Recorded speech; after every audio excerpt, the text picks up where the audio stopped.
let's dig in, and I will screen share and show you exactly where that is. So this is the last page of the agenda, and you can see the links to the recordings and agenda for the first 4 workshops in the series. And today we are doing climate change in the critical zone. And I'm Don Haas, the Director of Teacher Programming at the Paleontological Research Institution, former high school science teacher, tiny bit of middle school, mostly earth science when I was in the high school classroom. And I've also been a professor of science education in past lives. And I've been at PRI since 2008. And I will hand it off to Ingrid next. And I'm going to stop screen sharing and let Alex be the last of the introductions of us, because she goes into the first part of the agenda after the introductions. So Ingrid, take it away. Hi, I'm Ingrid Zabel. I'm the Climate Change Education Manager here at the Paleontological Research Institution. And I will not be one of the presenters today, but I'm happy to meet all of you. And if you have any questions, feel free to contact me. Thanks. And let's go to Rob.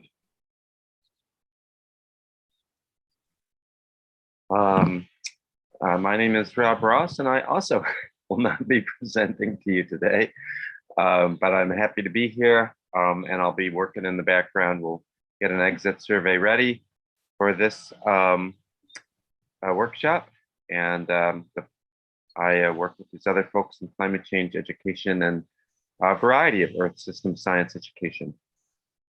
And I'll hand it to Alex. Okay, I'm Alex Moore. I'm also a climate educator at PRI. I have tons of experience with undergrads, some with middle school students, and the only experience at the high school level was I was one once. And so I'm going to start our workshop today. Let's get everybody sharing here. And I know some of you all have been to previous workshops in this series, but I'm going to introduce the critical zone again, just for those who may not have heard this. And I'm also going to apologize a priori because they're paving my street today. And I'm outside because there's some stuff I want to do outside. So we just kind of have to contend with everything that's going on in the critical zone at my house today. So what's the critical zone? It's a way of looking at the exterior skin of the Earth that has been pursued, I'm going to say, for about a decade now, both in the US and in other countries. And we typically think of the critical zone as extending from the top of the tree canopy down into the groundwater. And so it's the place where we live, where everything that we depend upon happens, where we get our food, where we get our water, and where most of the Earth's other creatures live. So it really is this very critical place, and it's really important that we understand it. And in order to do that well, that means we have to apply the tools of a whole bunch of different disciplines. So for instance, when we put instrumentation out in the field, we rely on a lot of engineering to build those instruments and to keep them running. And of course, the instruments themselves have a lot of physics that goes into them, but so does the critical zone. There are lots of important physical processes that we are monitoring and trying to understand. This is all built on a foundation of geology, my specialty. There's a ton of chemistry that's happening there, and we're monitoring a variety of different kinds of chemical reactions and the way that they interface with the biosphere and all the complexity that comes with that. And then we're going to apply a lot of math. We're going to apply the tools of computer science. We're going to look at this through the lens of human history and who we are. And then when it's time to communicate all of this, we have to share that via language, via math, via art. So there's a lot going on. There's room for everybody at this table, and we need everybody because this is indeed critical to understand. So this is the 4th workshop this summer in this series that is sponsored by the Critical Zone Network Coordinating Hub and PRI. And this one is about climate change in the critical zone. And like our previous workshops, this one is going to be in 3 parts. And so the first two parts I'm going to present, and I'm going to address this question that's in the corner of the screen. What can you do with two $10 kitchen thermometers? And then when I'm done with that, I'm going to hand it off to my colleague, Don Haas, who's going to bring us home at the end of the workshop. So having said that, I'm going to do two things. I'm going to show you two things you can do with two kitchen thermometers. The first thing we're going to do is we're going to measure a soil temperature profile. And that's the basic science, the climate science question or the climate science data that we're going to use to address a climate solution. And in this case, that climate solution is going to be the application of ground source heat pumps. The second part of the workshop, the question that the question we'll answer, the project will pursue, is we're going to measure air temperature and relative humidity. And that's our science question. And our climate solution is we're going to think about the role of trees in urban environments. And so the graphics on this page, the thermometers are over there on the left. I've got a map of air temperatures here in the middle. And then these are soil temperatures over there on the right. So normally, I don't like to give away the conclusion of a project at the beginning, but today is special, and so I'm going to do that. And in thinking about that, I'll pose another question. What if humans used energy more like the Earth does? So all of the biogeochemical processes that operate in the critical zone operate off of solar energy. Very few come from the deep geothermal within the Earth's interior that powers plate tectonics, volcanoes, earthquakes, and things like that. Mostly we're talking about sunlight powering all of these systems. And obviously natural systems don't burn fossil fuels, don't release well, they do release greenhouse gases, but they don't come from fossil fuels. So what if we powered our own systems more like the Earth powers its systems? And so when we're working with young learners, I think that we can engage them with hands-on activities right outside the back door of your school, or like me right now, right outside the back door of my house. And that's what you also see in the graphics on this page. This is my house. I'm sitting right there right now. Over my left shoulder, we have some solar panels in the backyard, and off to my right, where you cannot see, we've actually installed a ground source heat pump and geothermal system, and that's what you're seeing here on the right.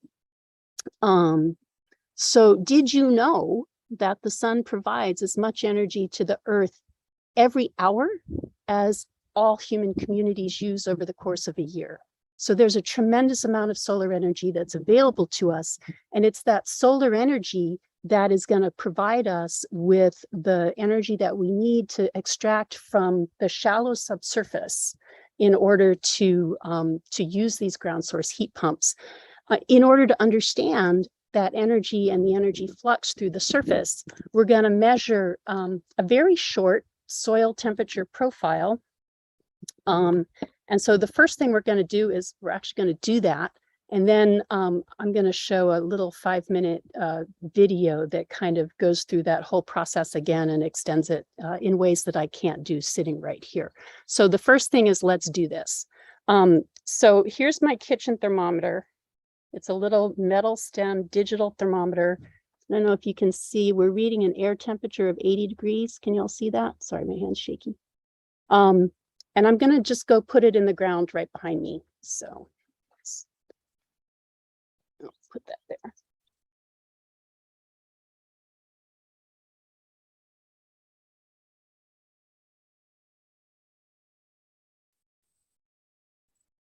Okay.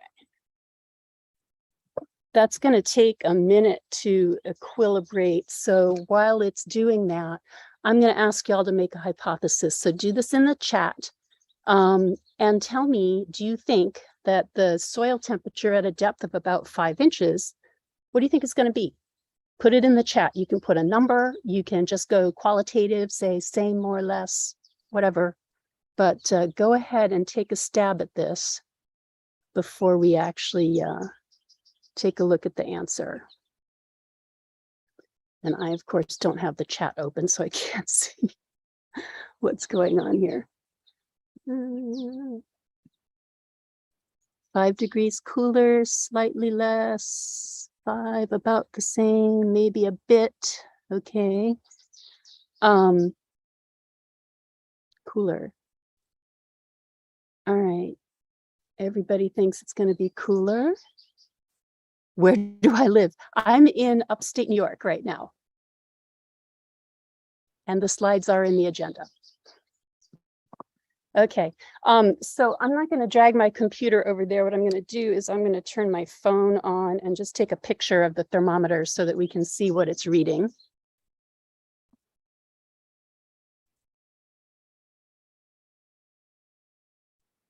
Okay.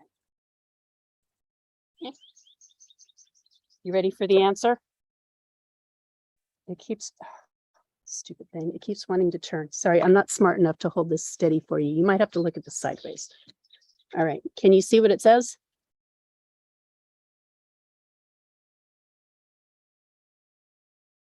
Yes, no, maybe so. 67.6.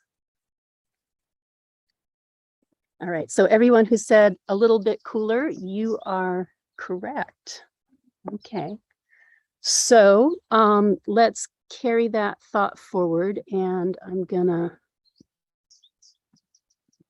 no, don't do that. Hang on, I'm stopping sharing for a second. I need to get my act together. I want to show you a video. Okay, let's go back to sharing.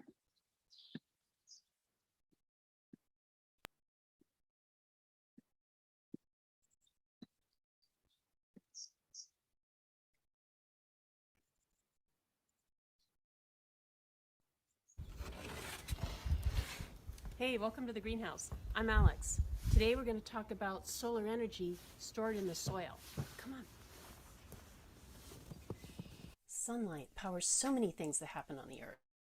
The sun powers photosynthesis and ecosystems. It powers weather in the global hydrologic cycle. And it can power human communities if we're smart about how we use energy. Incoming sunlight is absorbed by the Earth's surface and stored in the ocean, rocks, and soils. This is energy that can be used by natural and human communities. One way to understand how this works is to measure the temperature of the soil. You might guess that soil temperature is different in different places and in different seasons. We'd like to make as many measurements as possible to explore this variation, but for now, we'll keep it simple and measure a short temperature profile in one spot. Okay, so we're going to use regular kitchen thermometers, and we're going to put them in the soil at different depths to see what the temperature is and what that tells us about solar energy. So one of these I'm going to take, and I'm going to push it in as far as it'll go.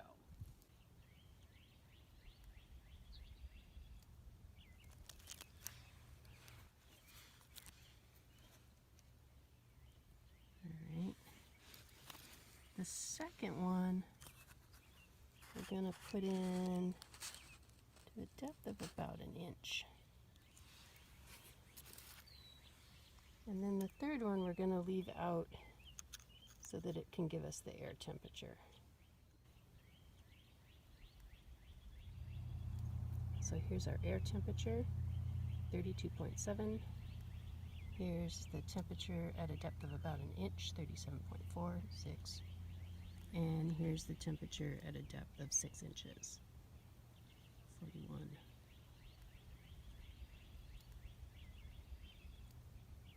You can see that they're different. The deepest thermometer shows the highest temperature. Let's graph these to get a better idea of what's going on. Why is the deep soil warmer than the surface soil or the air? It's from stored sunlight. In the summer, when the sun warms the landscape, some of the heat diffuses downward into the soil. As the seasons change and the environment cools, the subsurface cools as well, but much more slowly. If the rate of cooling is slower than the seasonal change, the subsurface will stay warm all year long. If we use some higher tech tools, we can record soil temperatures from greater depth, and we can record them all day or all year long. So this is a data logger. This is a circuit board that reads and stores sensor data, and this one's got space for 4 different sensors. These are soil thermometers, and I can vary these at any depth I want and leave them there all year. Here's data for a 24-hour soil temperature profile taken in August in New York State. There are 3 thermometers, one at 2 centimeters, one at 15 centimeters, and one at 40 centimeters. That's about 15 inches deep. The time is shown in the upper right corner, and we'll watch the day go by in the left-hand panel. You can see that from day to night, the largest variation is at the surface, and that the temperatures are much more stable the deeper down we go. Notice also that in the afternoon, when the surface begins to cool down, that the deeper soil is still warming up.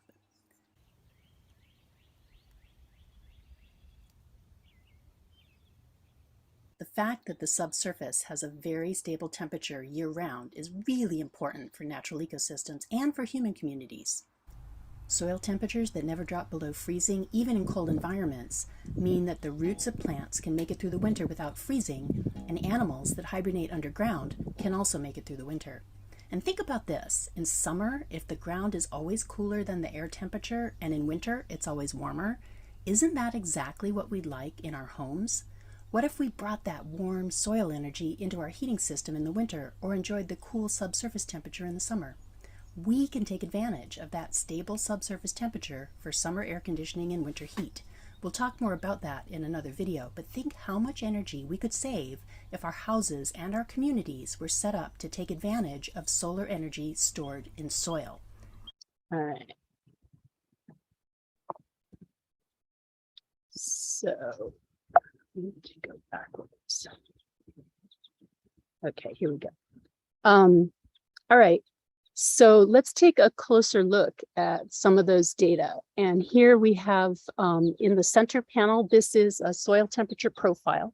So uncharacteristically, temperature is on the horizontal axis and depth increases downward. And we're looking at soil temperatures at 3 times of day. And these were actually chosen to be, when you might arrive at school in the morning, lunchtime, and when it's time to go home in the afternoon.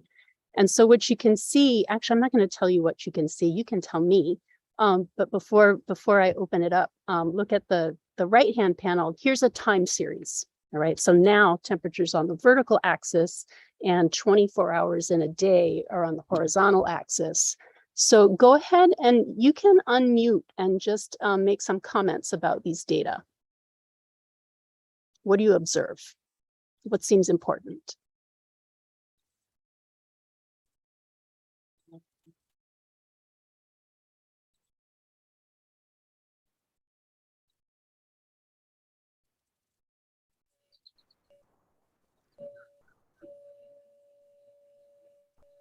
Alexander, it looks to me like the surface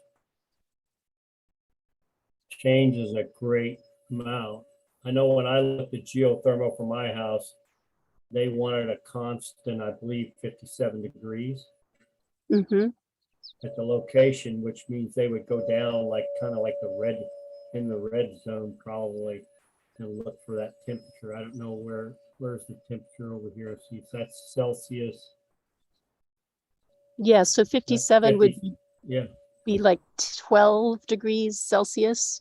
Yeah, which is way over there. But that's what they were looking for, is a constant temperature, either in the water, because there's a stream in front of it, or in the ground out in front of the house or to the side. Yeah, okay. So yes, so the first and I think most important observation is that the surface temperature changes a lot over the course of the day, over the course of the year.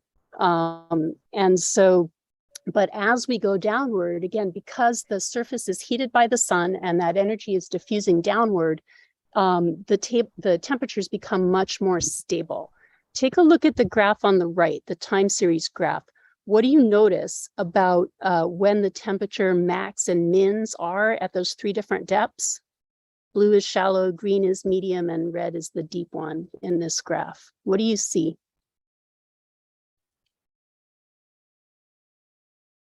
Do the maxes all occur at the same time of day? No, they don't. No, they don't, right?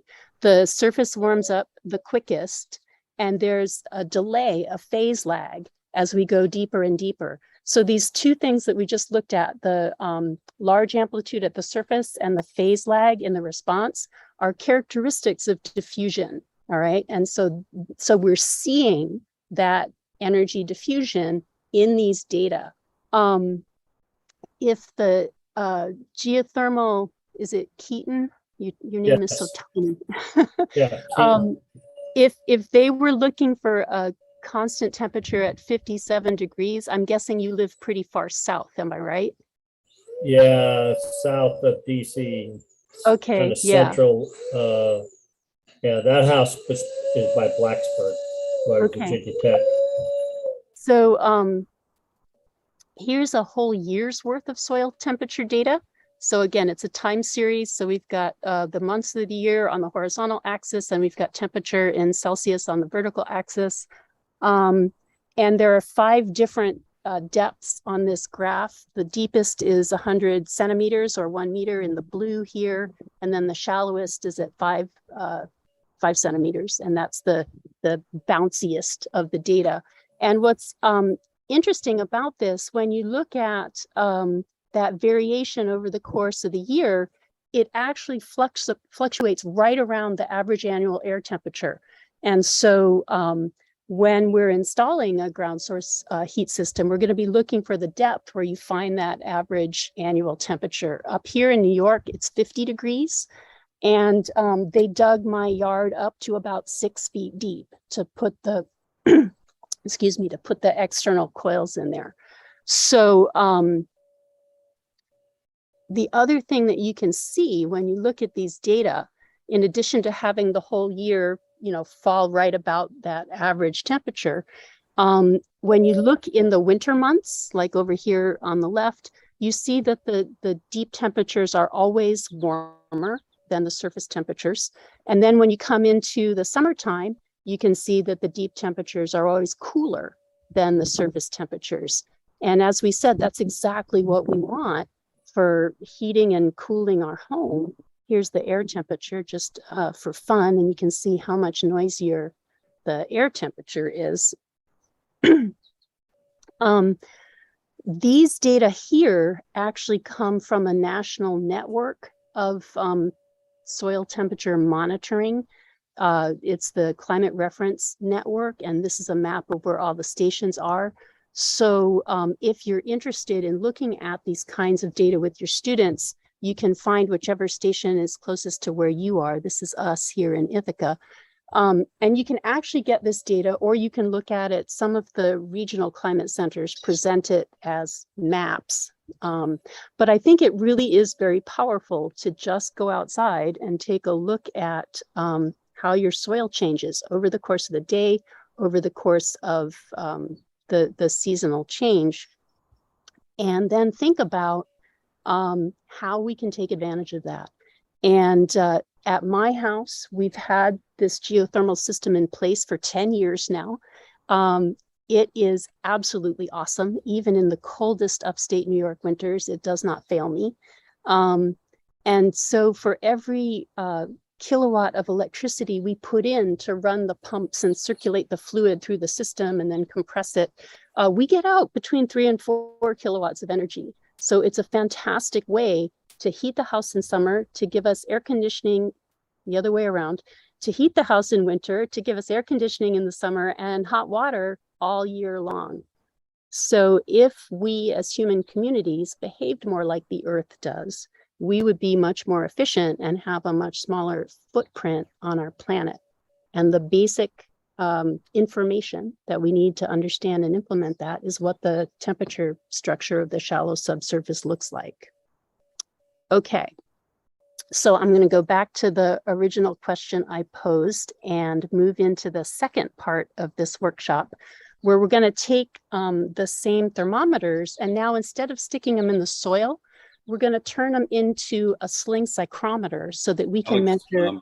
I'm going to interrupt and say there's a question in the chat that sorry. Do first. How does a high water table impact the ability to use ground source heat pump? Oh, it's even better if you've got a high water table. And in fact, we certainly have that here. I have a bunch of springs in the backyard. This place is inundated with water. One of the things that you can do is in fact put the coils into a body of water, into a pond, into a lake. Cornell University, which is just over that way, actually uses cold water from the bottom of Cayuga Lake to chill the campus in the summer. And the city of Toronto does the same for the whole downtown area. It's called lake source cooling. But you can do the same thing for heating in the winter, although they don't do that here. They just use it for cooling. But a pond responds the same way. The water column is heated by the sun and it maintains that heat throughout the year. Yeah, wow, right? We live near the coast. People do it in the along the coast too. In fact, a lot of these techniques were pioneered in Hawaii, where the water drops off really deep, very close to the Hawaiian Islands. And so they pump up super cold water from I think it's 2,000 feet deep, and use it for a variety of purposes. But yeah, so this is solar energy. It's available to us everywhere, which is really cool. Okay, so let's talk about, sorry, I'm going to shut the chat because I've got too much going on here. But yeah, Don, shout at me or somebody if there's chats I should address. Okay, so we're going to make a Sling Psychrometer, and instead of looking at the solid Earth, now we're going to look at the atmosphere. What's my next graphic here? Oh yeah, okay. So the other day I went over to the high school. All right, now, if you can see me in the little picture, here's a Sling Psychrometer. It's 2 thermometers identical to each other, mounted, here's the thermometers, mounted in a little armature that allows me to move it through the air. The only thing that's different about the thermometers is one of them is wearing a little sock, okay? So what I did was I took my 2 kitchen thermometers and I taped them together with a piece of cord on. I made a little sock for one of them. And what you do with the Sling Psychrometer, and you'll see this again in just a second, but you get the little sock wet. Boom. And then the idea is you're gonna, whoa, there's water all over my computer screen. Okay, you're gonna move this around. And the evaporative cooling, this little sock makes a little water reservoir around the active part of the temperature probe, around the bulb. And as it evaporates, because of the motion of the air, sensible heat is turned into latent heat, the temperature drops. And so the reason that a Sling Psychrometer has 2 thermometers, the one we didn't touch is going to measure the air temperature. They call that the dry bulb. The other one with the little sock is called the wet bulb. And we're going to be able to calculate the relative humidity and or the dew point from making these measurements. So let me just attend to my slides. So over at the high school, I made these measurements in 2 places. I went over underneath the trees just behind the parking lot and made these measurements. And then I stood out in the middle of the parking lot and did the same thing. Now, let me alert you, get a pencil or something to write some numbers down, maybe your phone or whatever, or maybe you've got a photographic memory, I don't know. But anyway, we're gonna actually get some data here. Okay, so we're gonna use the Sling Psychrometer. Here we are. What I'm saying doesn't matter. This one, which is forested, has a lot of vegetation. And so let's get the little sock. As I just said all of this, you can see I'm actually using the real Sling Psychrometer, but it works exactly the same with my kitchen thermometers. Typically, you would whip it around for about 30 seconds, check the 2 temperatures, whip it around again. You want the temperatures to stabilize, particularly the wet bulb. You want to make sure that it's not getting any colder before you record your data. All right, so you don't need to watch me do this. Here's the data that I got in this place a couple days ago. So the air temperature, the dry bulb is 81 degrees Fahrenheit. And I'm using Fahrenheit here since most people seem to have at least most Americans have a more intuitive sense in terms of weather when we talk about Fahrenheit rather than Celsius. So anyway, the air temperature under the trees was 81 Fahrenheit. The wet bulb temperature on my Sling Psychrometer was 75 degrees Fahrenheit.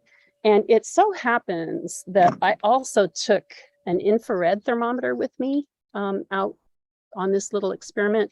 and I measured the surface temperature of the ground with the IR thermometer. You don't need to do it, but I just thought it would be interesting to see what was going on there. And so you can see that the surface temperature right under my feet is 72 Fahrenheit. So having recorded those data, we're going to go to the parking lot. Welcome to the high school parking lot. And we're going to do the same thing all over again, which is obviously really open space. Get our sock wet. And because it's a little bit sunny, I'm going to have to try to shade the thermometer with my body. So yeah, you want to always be doing this in a shaded environment. You don't want the sun striking the working surface of the thermometer because it's going to absorb too much energy and not give you a good recording. All right, again, you don't need to watch all of this. Here's the answer. So in the parking lot, the air temperature is 86 degrees Fahrenheit. The wet bulb temperature is 77, and take a look at the surface temperature of the parking lot. Interesting. Okay. So now that we have these measurements, we're gonna convert that into relative humidity. I'm not gonna bother with dew point right now. We'll just talk about relative humidity today. And it turns out that the equations that describe this behavior are pretty complex. And so most people take advantage of tabulated or chart form for this data to make the subsequent calculations. And that's what we're gonna do here. This is a chart for converting the dry bulb temperature and the wet bulb temperature into both relative humidity and dew point. There's a link to this chart in the agenda.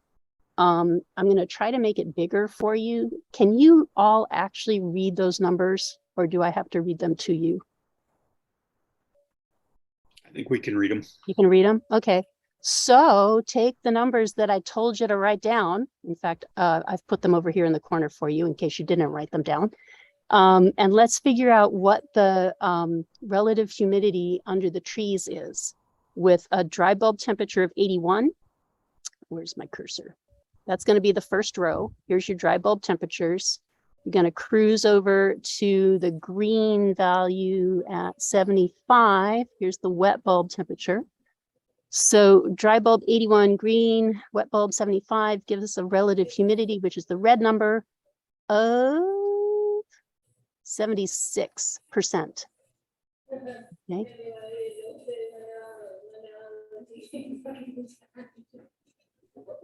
So the relative humidity is the amount of water vapor that's present in the atmosphere at that temperature relative to the amount that would be there if the atmosphere were fully saturated. Okay.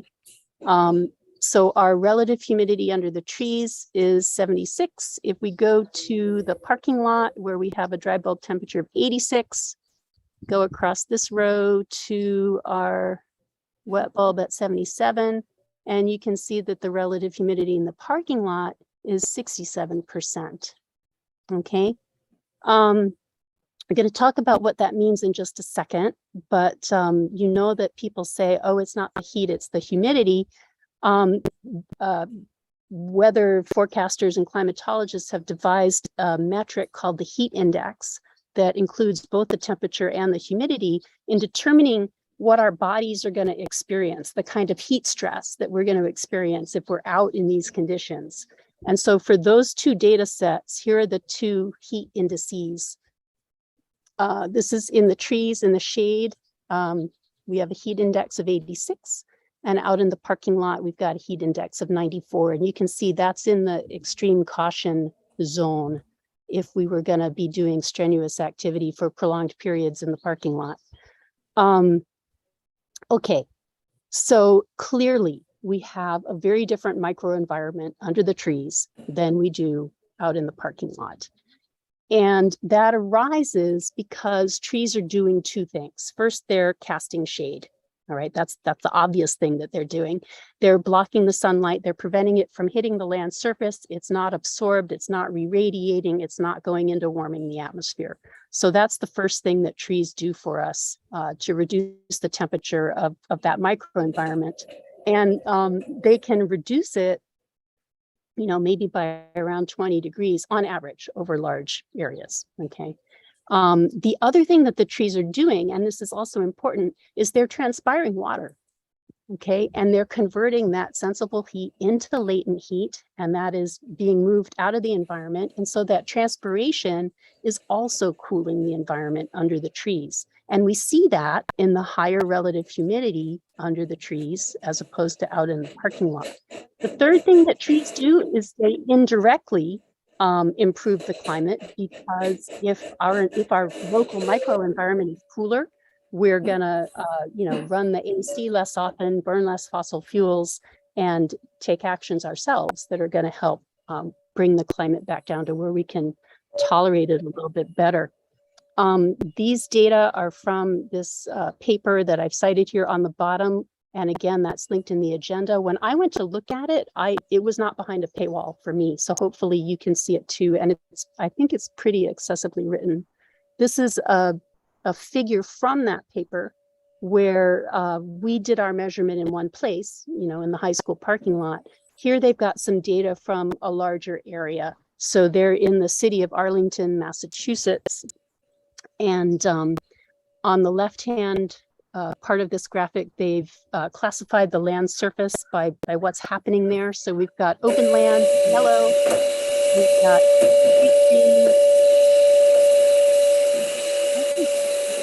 not muted. Okay, cool, thank you. Street trees, so scattered street trees in the green tones, leafy residential in blue, parks in purple, and then this is open water here. So that's what's going on in that part of the city. Here's the temperature map in the center graphic. Here's the scale in Celsius.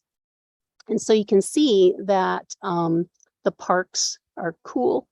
The, what do they call it? Leafy residential is also pretty cool. And where they only have scattered street trees, it's a little bit warmer. And then this last graph shows the correlation between that land surface class and the temperature.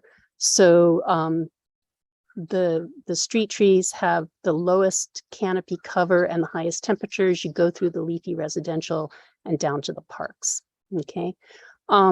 So when you start thinking about observations like these, I think pretty immediately some climate justice issues come to mind. And a lot of people have talked about this. A lot of people have talked about urban heat islands and have looked at these data, not just as geospatial data as is presented here, but have overlaid on that demographic data about income and ethnicity and race and where people live and what kind of environment they live in.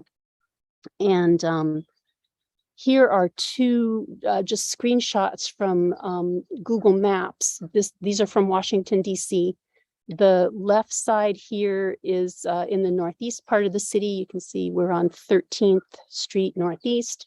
On the right, we're in the northwest, the well-off part of the city. And look at the difference in the trees, just visually, in these two neighborhoods that are 30 blocks apart. Okay.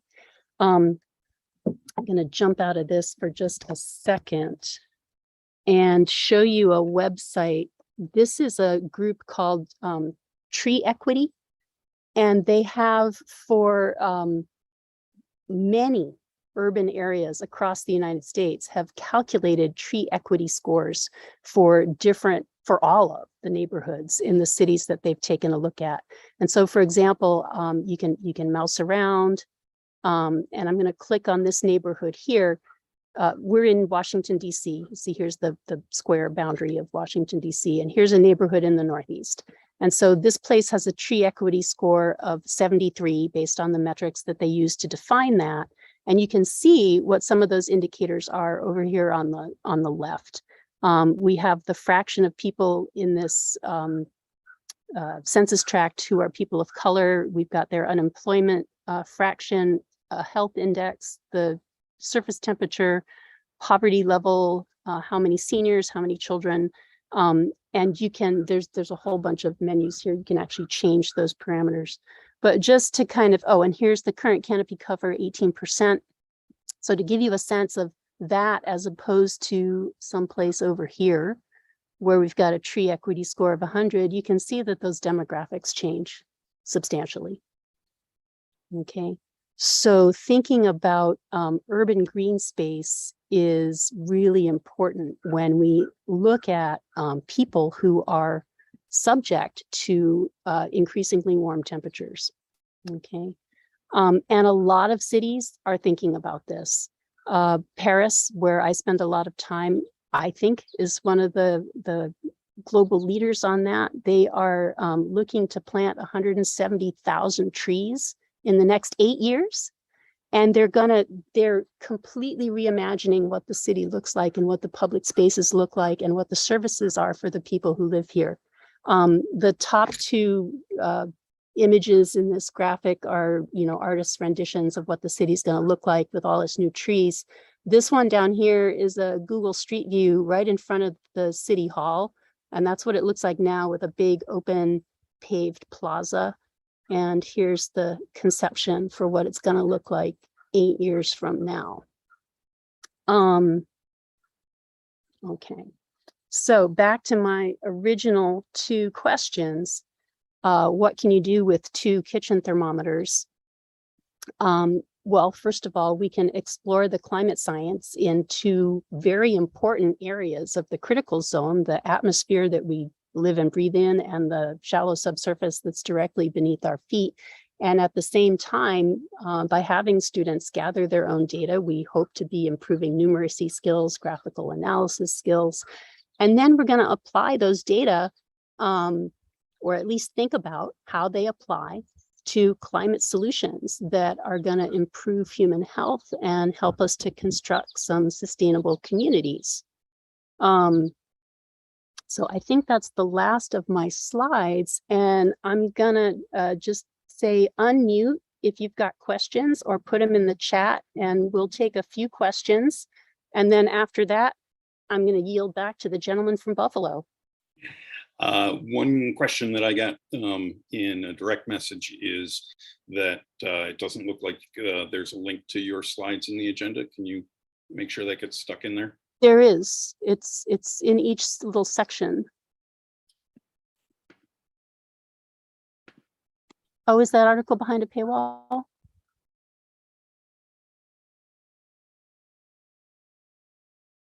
Okay, wait, I need to go back to the top here. Guilty. I don't think people need to feel guilty if not make people in communities. There are a lot of resources available to low-income communities. I don't know for every place everywhere, but a lot of national programs like the Arbor Day Foundation, for example, will provide trees. There are lots of local nonprofits that will not only provide trees, but help you plant them. When it comes to sort of city planning, yeah, there do need to be some resources. And I don't know if the new budget reconciliation bill, as soon as it gets passed by the House, is going to come with resources like that. But I know that a lot of people are thinking about and talking about these issues. And it looks like Dawn is going to also address this as well. Oh, and Ingrid points out that there's financial assistance. That's certainly the case, for example, if you want to put in energy efficient appliances, if you want to put in solar panels, if you want to put in geothermal, there is a big upfront cost. And when we did ours, state and federal combined cut the cost about in half. And again, I'm hoping that that our new what's it called? The Inflation and Tax Reduction Act is gonna help us out and get people moving along that path. Redlining. Yes, definitely. Directions for Sling Psychrometer. It's just a little sock and a non-socked thermometer. Where did I put them? I'm actually, the little video pieces that I included there are the components of another video that I'll post on our YouTube site. in the greenhouse video series, but I literally just taped these two thermometers together. And then this is just a little piece of cotton cord that I've tied. And then you just jam that over there. I find, in addition to not slinging this next to your computer and spraying water all over the place, that sometimes a little piece of tape holding this down is good because the little sock tends to fly off. But that's all you do. You just put the little sock on the thermometer.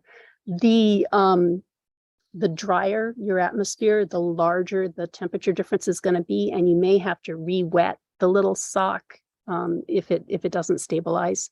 But you really only need to worry about that, for example, in the Intermountain West. If you live in the Midwest or East Coast, you're good to go right like this. Other questions? Yeah, and I'll just clarify, the slides are in a folder of participant materials. So when you click on the slides link in the agenda, it takes you to that folder, and Alex's PDFs are her slides. Yeah. Okay. With no further ado, Don, off you go. Okay. Somebody's put in a link for how to make a psychrometer. Science fair. Awesome. Awesome. Yeah, sometimes it's called a hygrometer. I don't know why it gets two different names. Yeah. Yeah. Confusing. Can you stop sharing so I can Oh, start? yeah. Right. Yeah. Yeah. What? No, I'm not gonna stop sharing. I love sharing. Okay. Go. So, and there's the contents in the folder. Don't look at this one yet because I haven't gotten there yet. So, excuse me.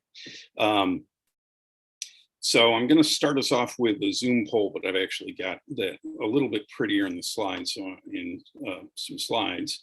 So I'm going to start by showing there's two questions in the Zoom poll. I'll start in just a moment.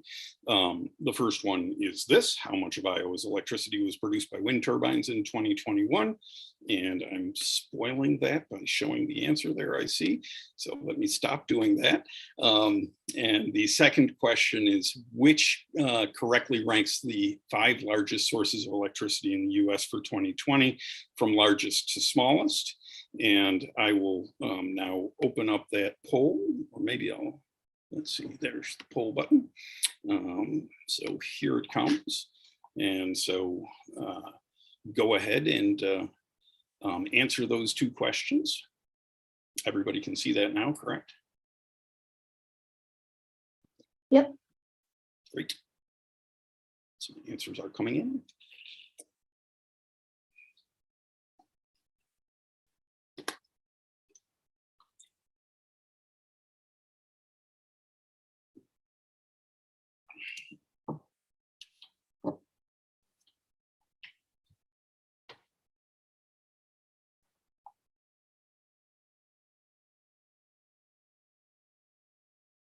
And I'll give you another, we're 45 seconds into the poll, I'll give you another 45 seconds to respond.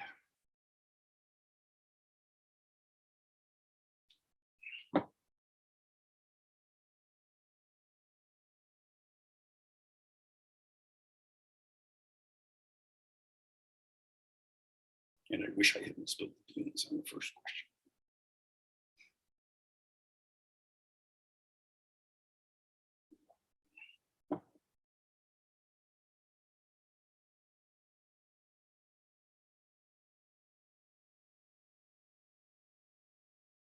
Okay, 10 more seconds.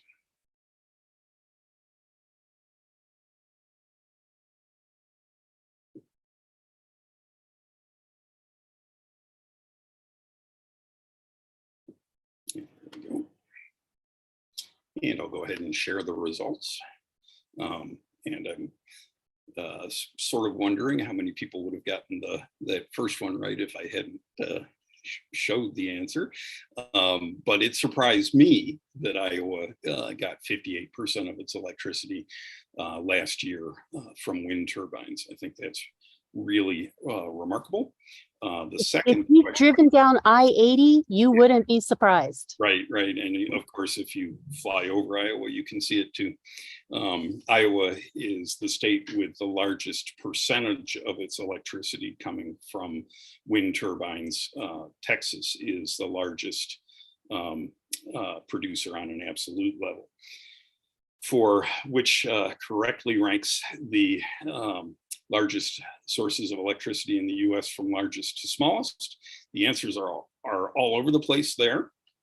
And I will note that each one of those answers was correct at one point in time in the last 22 years, which I think is really, really interesting. And much of the point of what I'm going to talk about is how the electric system is changing and how energy systems are changing writ large. So I'm going to escape from that and flip back over to the agenda. I'll talk more about each of those questions a little bit in a few minutes. The question of why Electrify is really pretty complicated, and we will get a start on it. And I'm also pointing in the agenda to a resource that I think I talked about in the first session, and I'll stop sharing for just a minute to highlight a little bit from that and hold up one of my favorite props, a chunk of graphite that is 2 by 2 by 6 inches. Graphite is pure carbon. I couldn't afford a diamond of this mass, so I got graphite instead. And I want you to think about how this chunk of graphite compares to the amount of carbon in a gallon of gasoline. And that link in the agenda will take you to an in-depth discussion of that. But I'll just, say, do you think it's a lot less, about the same, or a lot more? And maybe ask you to put some thoughts on that in the chat. And we've got one answer. Other folks want to chime in. Is it a lot less, about the same, or a lot more? We've got 2 opposite answers.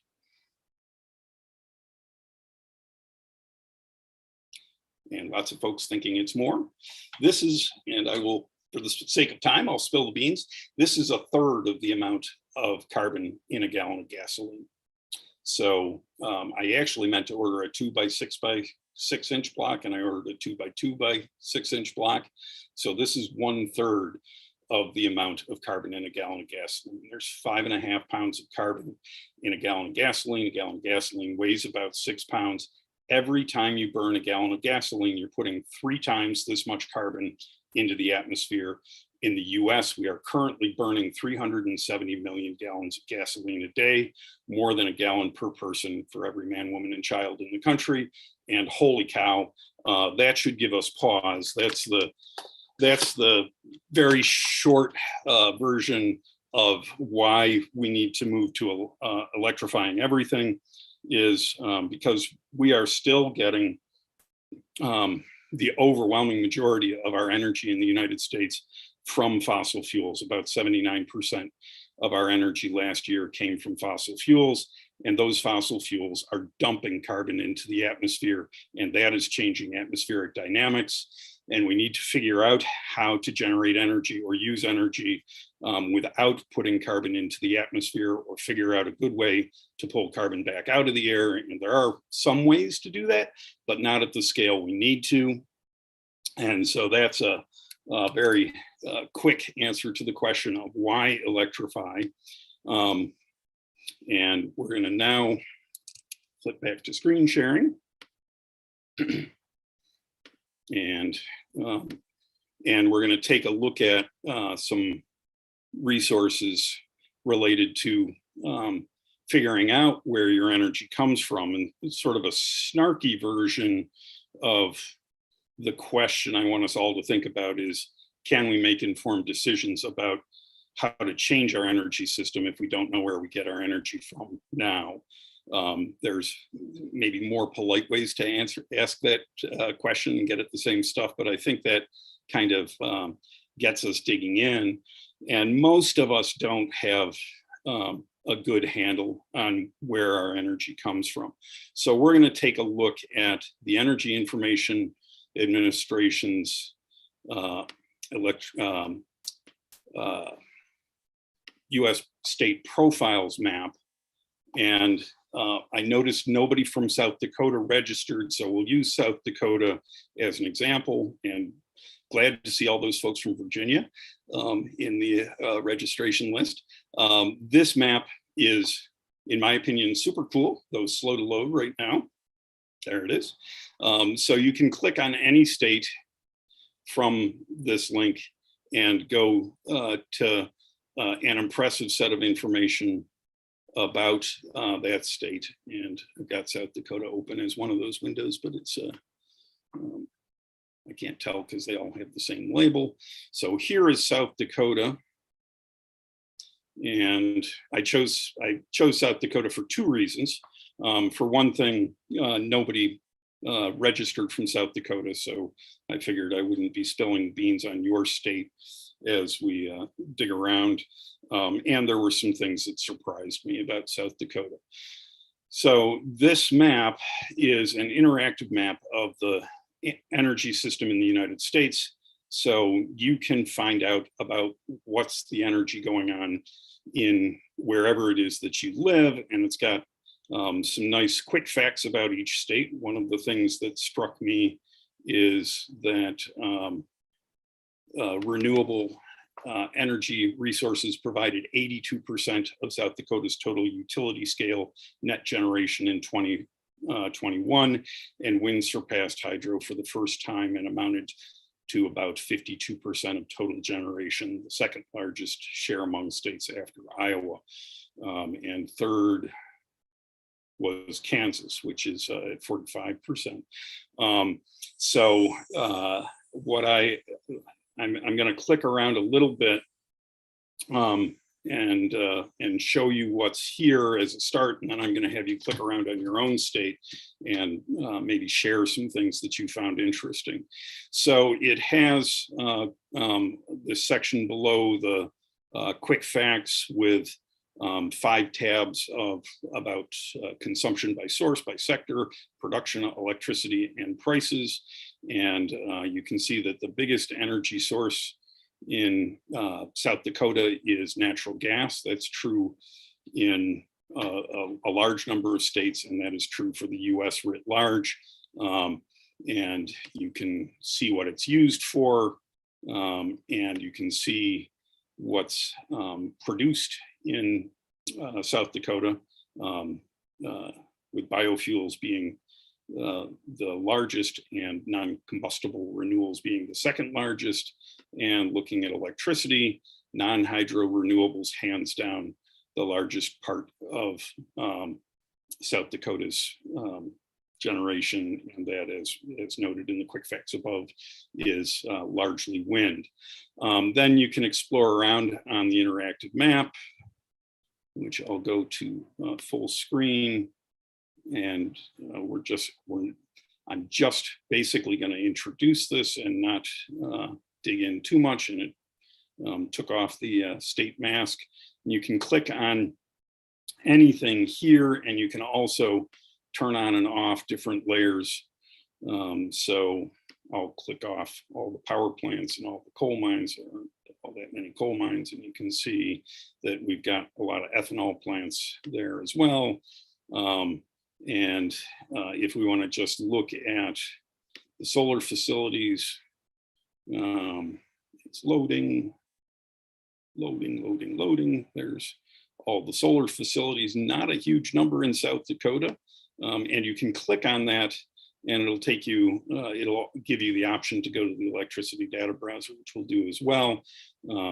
If you want to look at a specific kind of power plant, you can do that as well. And click on any one of those and it'll bring up data for the production for that particular generator. And so here it comes. So I think to get an idea of what's being generated near you, so here's the Triple H wind project and how much it's producing monthly, and you can see it came online in November of 2020, and the energy produced varies a fair amount.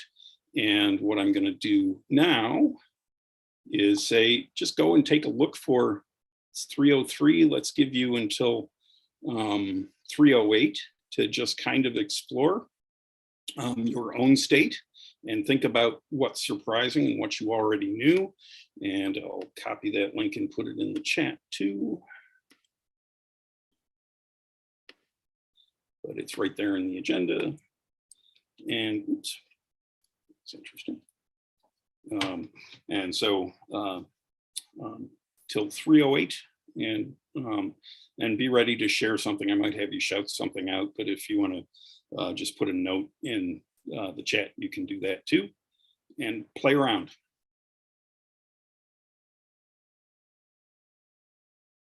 And I'll stop sharing. I should have some hold music and I don't.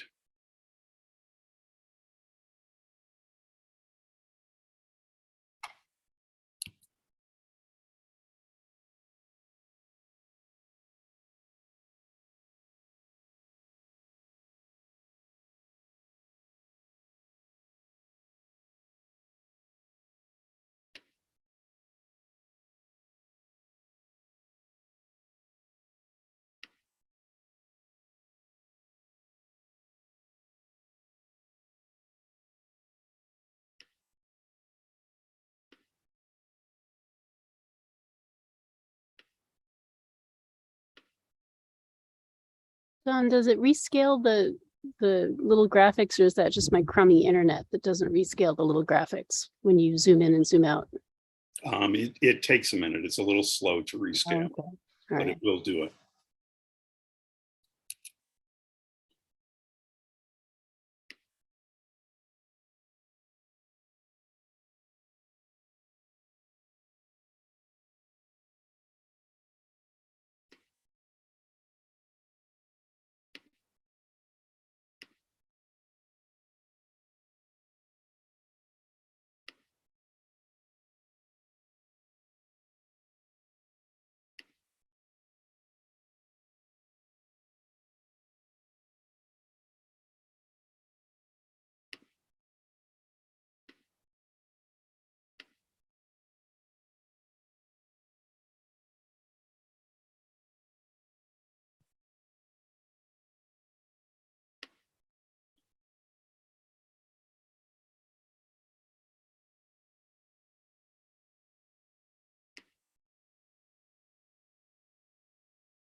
So about one more minute.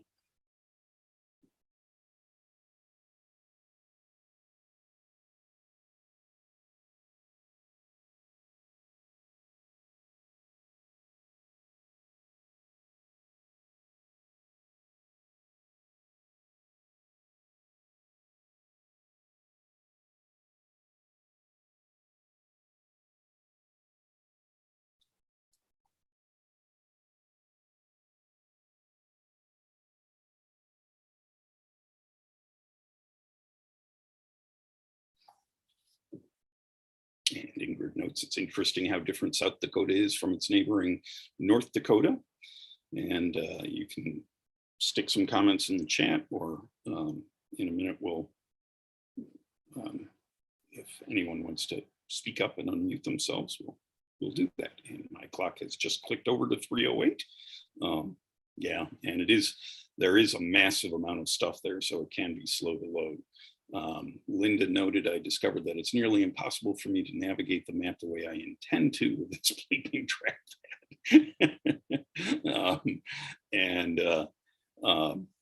Oh, that's very interesting. That the name of the local congressman was popping up. Yes, and Ithaca in upstate New York is known for being gray and cold, has lots of solar power. And yeah, New Hampshire does need to update its grid, and I think that's true of everywhere, but probably nowhere more than Texas, who's got a troubled grid. Anybody want to unmute and share an observation? Can I ask a quick question about, Yep.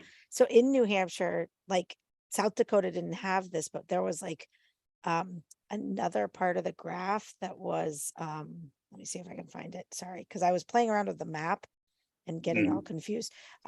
Net interstate flow of electricity. Yeah. Does that mean that we're taking in electricity from someplace else? Because it's Yes. in the negative. Yeah.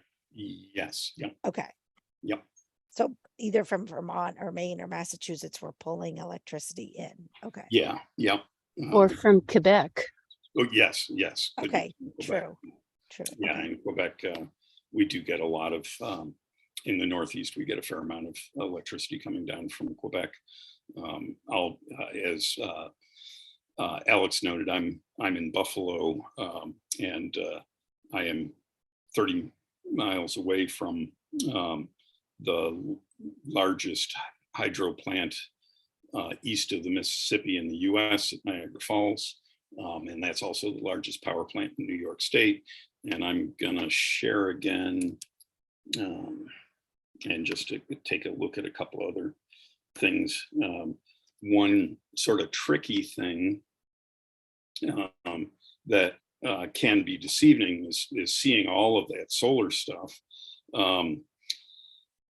Is encouraging, and this has changed hugely in the last 10 years. And I'm going to go ahead and turn off all power plants.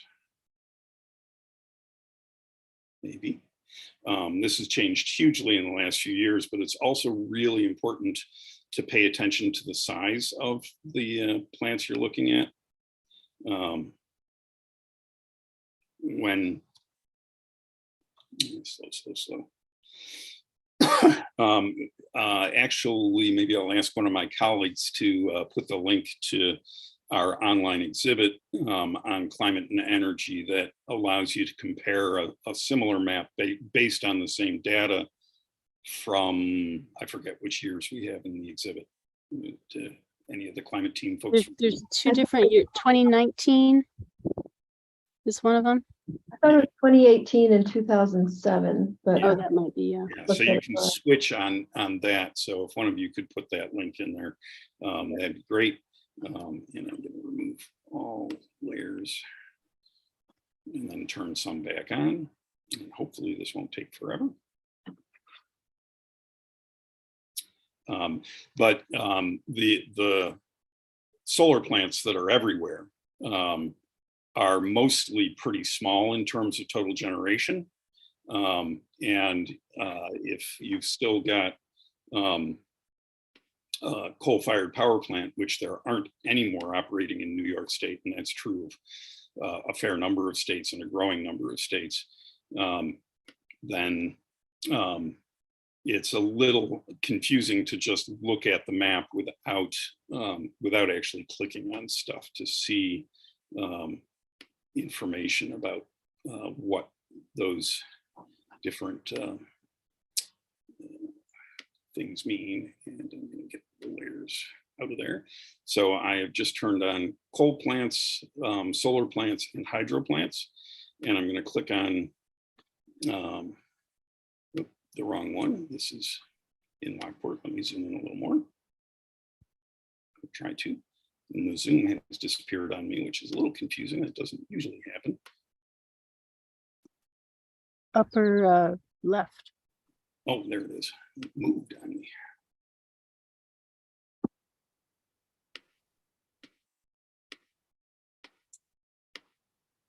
Okay. There's a better view.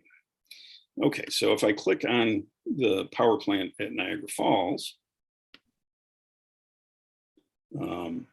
that's the Robert Moses plant, and you can see its nameplate capacity is 2,500 megawatts or 2,400 megawatts, so 2.5 gigawatts. That is gigantic. That is a huge, huge power plant. Like I said, the biggest power plant in New York State, and the biggest hydro plant east of the Mississippi. If I click on one of the solar things, you can see this is 1.2 megawatts for the one I just happened to click on, the Letchworth solar project. So the power plant at Niagara Falls has more than 2,000 times the generating capacity of that solar cell, or that solar farm. And paying attention to scale is just hugely, hugely important. And the question about does Orange County get its electricity from Niagara? It gets some of it from there. It gets more of it from the Ravenswood generating station in Queens, I believe. And that is a natural gas fired power plant, though it can also run on petroleum. So if I turn that on, and this will be the last one of these that we look at, but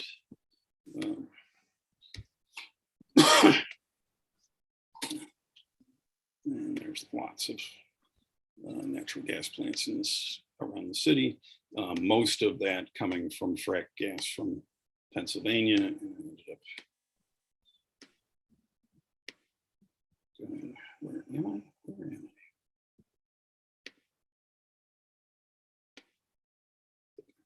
So,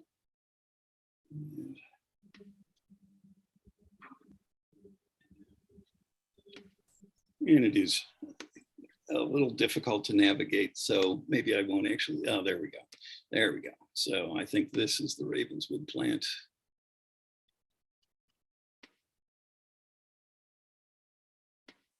Nope, that's not the Ravenswood. That one.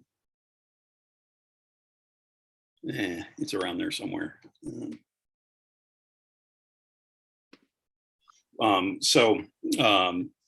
Upstate New York gets most of its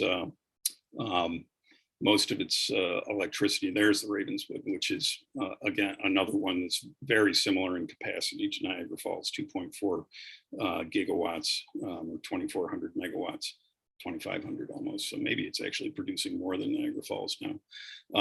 But exploring around on that is fascinating. There are a whole range of activities that you can imagine doing with this, but knowing, just being able to go and see what's local to where you are, I think is really, really valuable, to ground yourselves in the energy system that is near you.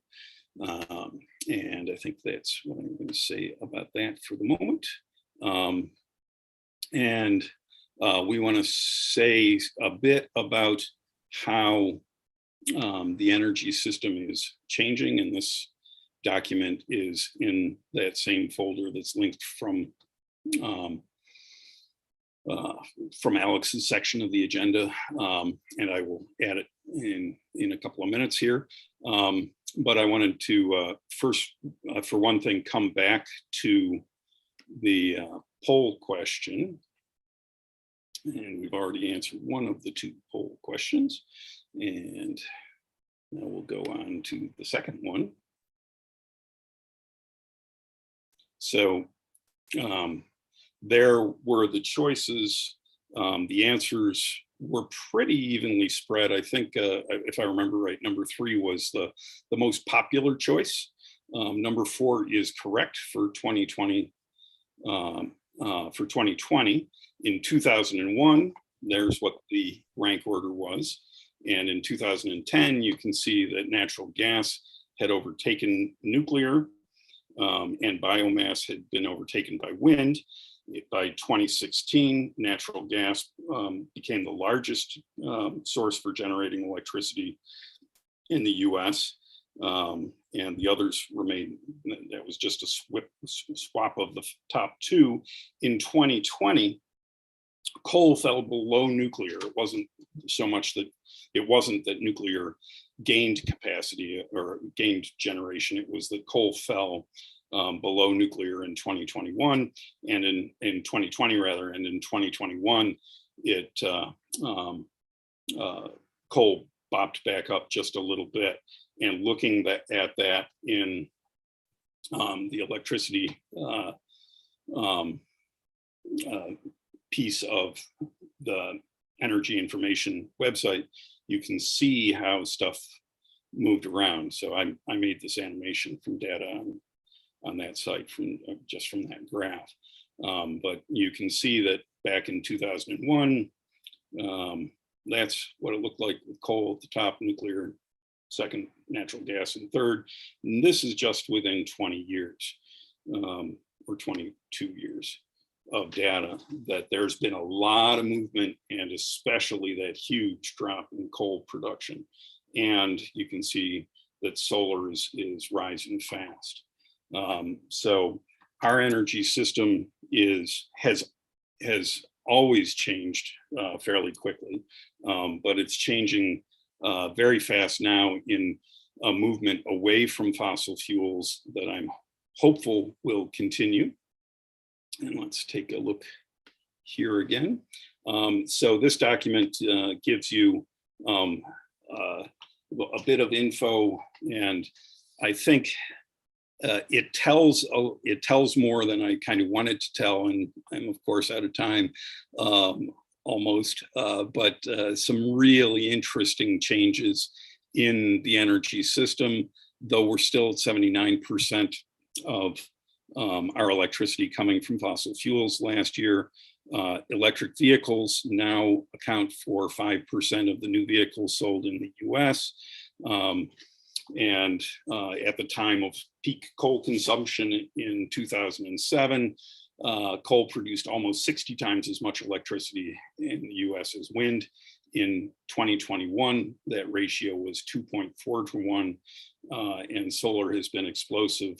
And I suspect in 2022, we will have coal production flow below the total from non-hydro renewables, from wind and solar and biomass and geothermal.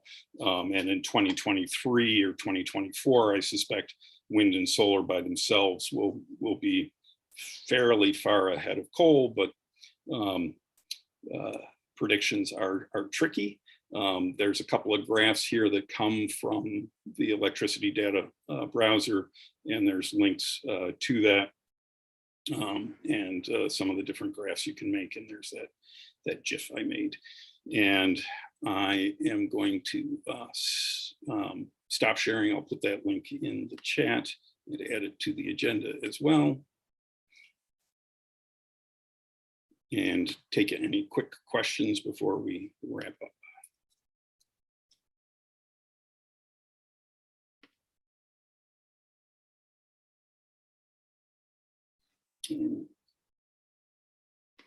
Any other questions?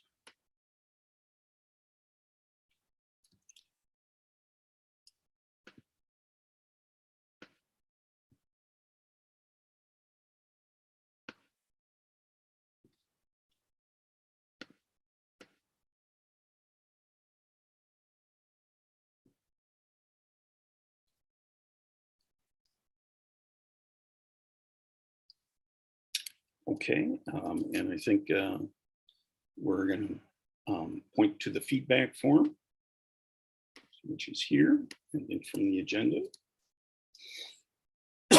And we've got 8 minutes for questions while you respond to that very quick feedback form. And Made me think, Don, I'm going to put a video link in the chat because I have one that we did that talks about different solutions to well, to climate change as an issue, but also different ways of using energy, focusing on both power generation, but particularly transportation and use of space. And I just put that in the chat there. And I got a question as a direct message of how helpful is the decrease in coal when natural gas is still increasing? And that is a complicated question. And but part of the answer to that is coal and natural gas are both pretty lousy, but coal is lousier.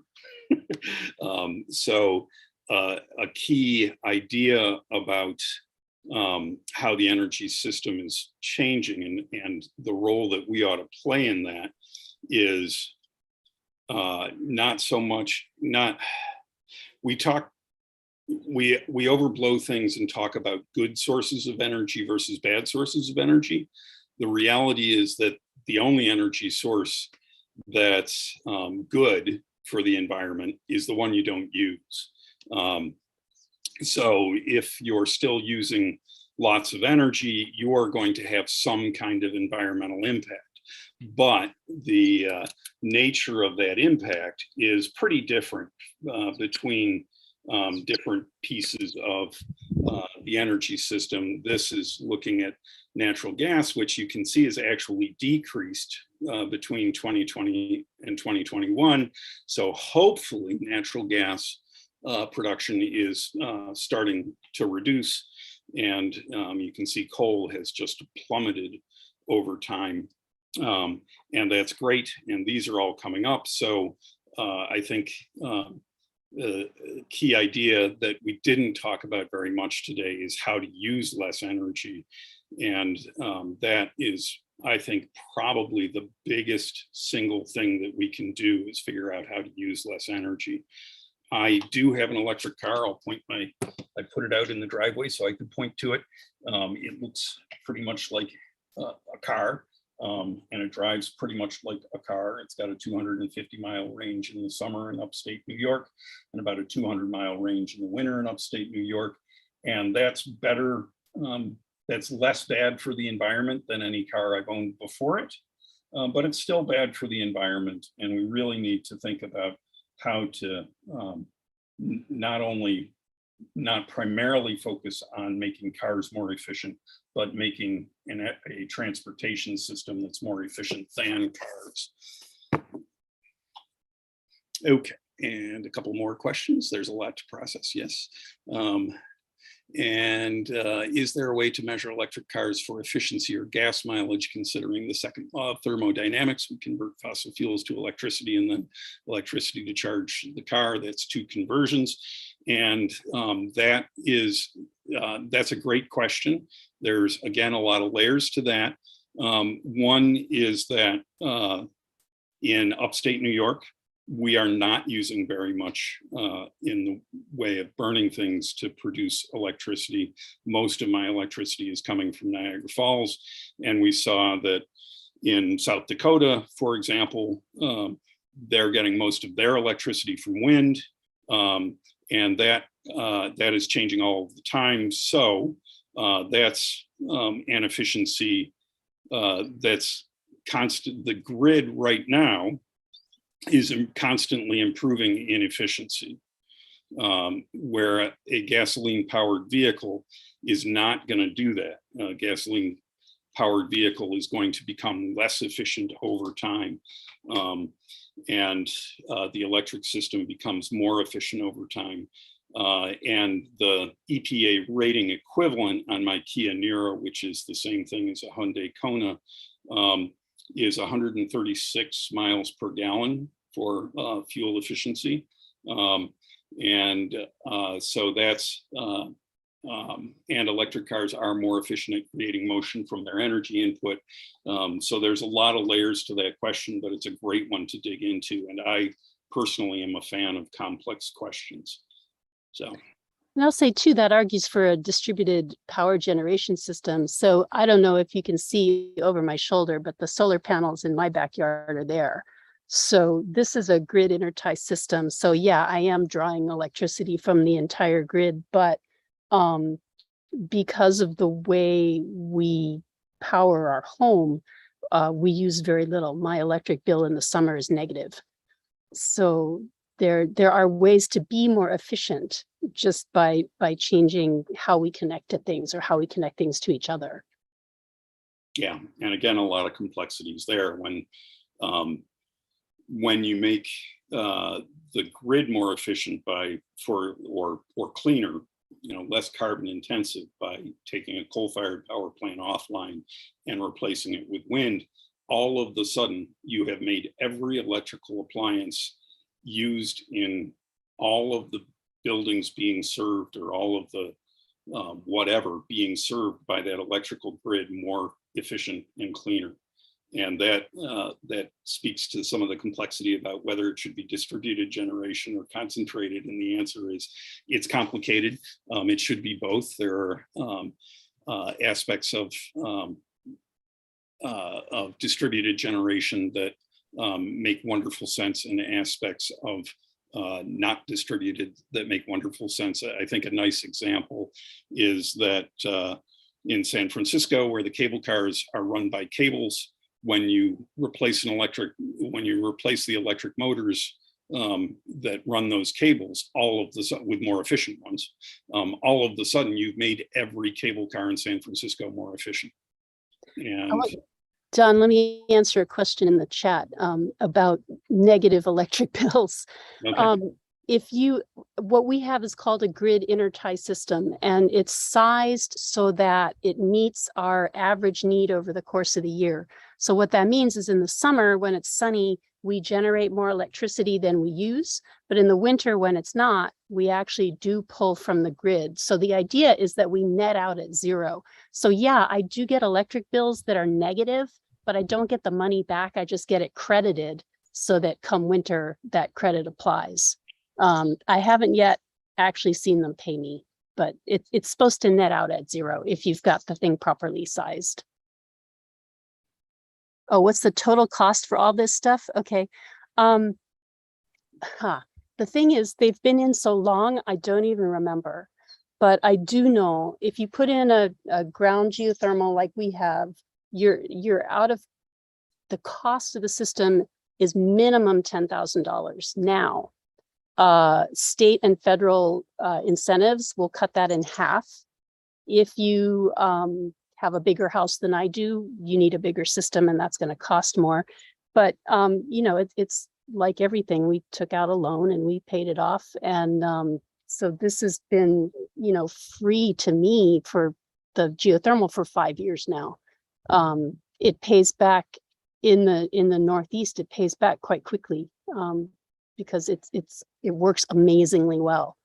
And now there's no gas tank, there's no boiler, there's no burner, there's no flame in my house at all for anything. And that's a good thing too.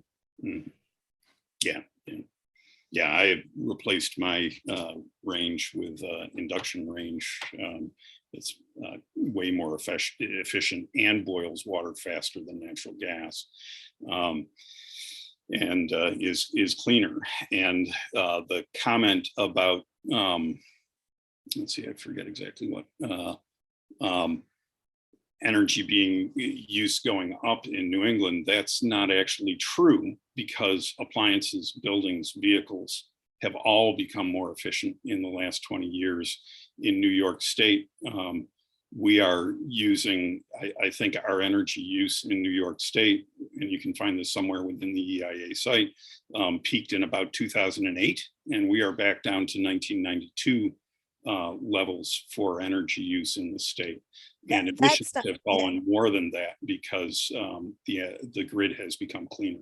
yeah, that's not exactly what I meant. I meant more that we're using our air conditioning Yes. so many more days a year than we Yeah. ever did when I was, I mean, I'm 40. Oh, So absolutely. ever did as a child. Like we never had air conditioning when I was Right. growing up. And now we've had 2 7-day heat waves in New Right. Hampshire where I'm not sure, like we've had to open cooling centers Mhm. in the southern part of the state, which it's like unheard of. And I do think that like looking at our local energy map is important. Oh, yes. Because our state is older and so maybe a little bit backwards on our energy. Because I mean, I'm talking about older population as well. Right. And we have to rely on a lot of heating fuel. So we have Yeah. both ends of the spectrum. It's not like we're in the mid-Atlantic where you have your winter is more mild, or you know what I mean? Yeah. So I was Yes. just saying that we are a little more energy intensive up here in New England. And so knowing what our energy, where our energy is coming from, I think is extra important. Yeah. I wasn't trying to say that our appliances aren't efficient and all that Right. part. I just, Yeah. Well, it's an interesting question. I know that generally throughout the Northeast, energy use has declined in the last 15 years or so. And that is because buildings are more efficient, refrigerators are more efficient, cars are more efficient, and so on. So the total energy use has decreased, and I think that's true for the U.S. writ large, but I don't have those numbers off the top of my head. And we are a few minutes beyond our stated end time, but I am glad to stay on and take more questions. And I should invite you to subscribe to our Educator newsletter as well. And I'll put a link for that. We publish that 5 times a year and do online workshops after each one of those. The next issue will be out in mid-September. We do it a week or two into the beginning of each of the 4 marking periods in New York State for New York State schools, and then a summer issue as well. And we didn't say anything about what's on our website to speak of, but you can find some resources for educators there, including links to our newsletter and a subscribe button. You can see what was in the summer issue, which included the announcement for this. And we, like I said, do a free online 90-minute workshop following the publication of each of those newsletters, and they're live streamed on YouTube, so they are recorded. You can find links to those on our YouTube channel, which is priweb.org/YouTube. And like I said, glad to stick around and answer any other questions. And I'll point out too that all of our emails are in the agenda, and we would love to work with you offline as well, or on a different line. Yeah, and I will get out certificates of attendance to everybody probably on Monday. I'm going to be off tomorrow, and I will fix the ones that didn't go last time. Hi, Don. This is Arlen. One question. I use the EIA website for my APES class, and I absolutely love it. You showed me a lot of new features that I didn't know about today. Do you know of any training or any web quest, something that would kind of let me experience the website to its full potential? I don't, and I've actually talked to people at EIA not recently about that, and they more or less said we're not doing that currently, but it's probably been 2 years since the last conversation I had with them. I am glad to talk with folks about what I know about that. So I'd be glad to talk with you one-on-one and answer questions via email as best I can about the EIA site. I will also note that they have a beta version of the state maps that I don't like as well as the current one, but the current one, the current system. Okay, thank you very much. Yeah.